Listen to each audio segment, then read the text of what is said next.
ഇന്നേ നമുക്ക് ഉച്ചയൂണിനൊരു സാമ്പാർ റെഡിയാക്കാമെന്ന് വിചാരിച്ചു. ഇന്നിവിടെ മീനൊന്നും വാങ്ങിച്ചില്ല. ഇന്നലത്തെ മീൻകറി ഇരിപ്പുണ്ട്. അപ്പോൾ സാമ്പാറിൻ്റെ കഷ്ണങ്ങളെല്ലാം അരിഞ്ഞ് പരിപ്പും ഇട്ട് മഞ്ഞൾപ്പൊടി ഉപ്പും ഇട്ട് കുറച്ച് സാമ്പാർ പൊടി ഇട്ട് ഞാൻ കുക്കറിൽ വേവിക്കാൻ വെച്ചിട്ടുണ്ട്. ഇനി അതിനിടയ്ക്ക് ഞാനൊരു ജ്യൂസ് കുടിക്കുകയാണ്. ഇന്ന് വൈകുണ്ഠ ഏകാദശി ആയതുകൊണ്ട് ഇന്ന് വ്രതത്തിലാണ്. ഇന്ന് പഴവും ജ്യൂസും ഒക്കെ കഴിക്കത്തുള്ളൂ. അപ്പോൾ അതിൻ്റെ ഇടയ്ക്ക് ഞാനൊരു ജ്യൂസ് ഉണ്ടാക്കി കുടിച്ചു. ക്ഷീണത്തിനൊക്കെ വളരെ നല്ലതാണ്. ഇന്ന് ആഹാരമൊന്നും കഴിക്കാത്തത് കൊണ്ടാണേ. പിന്നെ കോളിഫ്ലവർ എടുത്തൊന്ന് ഞാൻ ചൂടുവെള്ളത്തിൽ ഇട്ടിട്ടുണ്ടെന്ന് ഫ്രൈ ചെയ്യാമെന്ന് വിചാരിച്ചു. പിന്നെ സാമ്പാറിന് കടുക് വറുക്കാനായിട്ട് ചട്ടിയിൽ ഒരല്പം എണ്ണ ഒഴിച്ചു. കുറച്ച് നല്ല ജീരകം ഇട്ടു, കുറച്ച് കടുക് ഇട്ടു. പിന്നെ അതിലേക്ക് ചെറിയ ഉള്ളിയും വറ്റൽമുളകും ഒരല്പം കായവും കൂടി ഇട്ട് മൂത്തതിന് ശേഷം നമ്മൾ മുളക് പൊടിയും മല്ലിപ്പൊടിയും ചേർത്തു. മഞ്ഞൾപ്പൊടിയൊക്കെ നമ്മൾ സാമ്പാറിൽ ഇട്ടിട്ടുണ്ടായിരുന്നല്ലോ. ഇനി നമ്മൾ വേവിച്ച് വെച്ചിരിക്കുന്ന സാമ്പാറിൻ്റെ കഷ്ണങ്ങളെല്ലാം അതിലേക്ക് തട്ടിയിട്ടു. നന്നായിട്ട് ഇളക്കി തിളപ്പിച്ചതിന് ശേഷം പാകത്തിന് ഉപ്പ് കുറവായിരുന്നു, കുറച്ച് ഉപ്പൂടൊക്കെ ചേർത്തിട്ടുണ്ട്.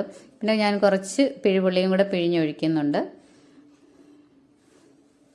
അപ്പം നമ്മുടെ സാമ്പാറൊക്കെ നന്നായിട്ട് തിളച്ച് ഉപ്പൊക്കെ പാകത്തിനുണ്ട്. പുളിയൊക്കെ ഒഴിച്ചു. ഇനി അതിലേക്ക് നമ്മൾ മല്ലിയില, ആഫ്രിക്കൻ മല്ലിയില ഒരു ഇച്ചിരി അതിലേക്ക് ഇട്ടിട്ടുണ്ട്.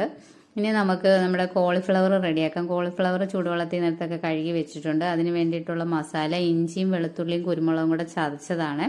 അതിലേക്ക് നമ്മളൊരു 2 സ്പൂൺ കോൺഫ്ലവർ, 1 സ്പൂൺ മൈദ, പിന്നെ ഒരു 1/4 ടീസ്പൂണോളം ചാട്ട് മസാല, പിന്നെ ഒരു ചെറിയ സ്പൂൺ ഗരം മസാല, ഇത്രയും ഞാൻ ചേർത്തിട്ടുണ്ട്.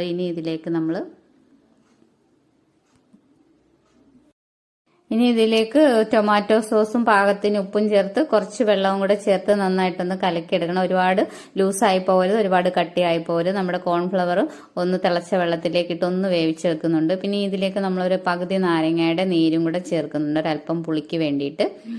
ഇനി ഇതിലേക്ക് നമ്മൾ നമ്മുടെ കോൺഫ്ലവറൊക്കെ ഇട്ട് നന്നായിട്ട് ഇളക്കി ഒരു 2-3 മിനിറ്റ് വെച്ചതിന് ശേഷം നമുക്ക് പൊരിച്ചെടുക്കാം. നല്ല ടേസ്റ്റാണ്. നമ്മൾ വൈകിട്ട് ചായയുടെ കൂടെ സ്നാക്സ് ആയിട്ടൊക്കെ കഴിക്കാനും നല്ലതാണ്. ഞാൻ പിന്നെ ഇവിടുന്ന് വെജിറ്റേറിയൻ ആയതുകൊണ്ട് ചോറിൻ്റെ കൂടെ കഴിക്കാൻ വേണ്ടിയിട്ടൊന്ന് പൊരിച്ചെന്നേ ഉള്ളൂ. നല്ല ടേസ്റ്റാണ് ഇങ്ങനെ പൊരിച്ചത് കഴിക്കാൻ. നമ്മൾ വേണമെങ്കിൽ അല്പം കായപ്പൊടിയും കൂടെ ചേർക്കാം. നല്ലതായിട്ട് ക്രിസ്പി ആയിട്ട് മൂത്ത് വരും. നമുക്ക് കോൺഫ്ലവർ ഇല്ലെങ്കിൽ നമുക്ക് അരിപ്പൊടി ചേർത്താലും മതി. കോൺഫ്ലവറിൻ്റെ കൂടെ ഒരല്പം അരിപ്പൊടിയും കൂടെ ചേർക്കുകയും ചെയ്യാം. മൈദ ഇല്ലെങ്കിലും കുഴപ്പമൊന്നുമില്ല, നല്ല ക്രിസ്പി ആയിട്ട് കിട്ടും.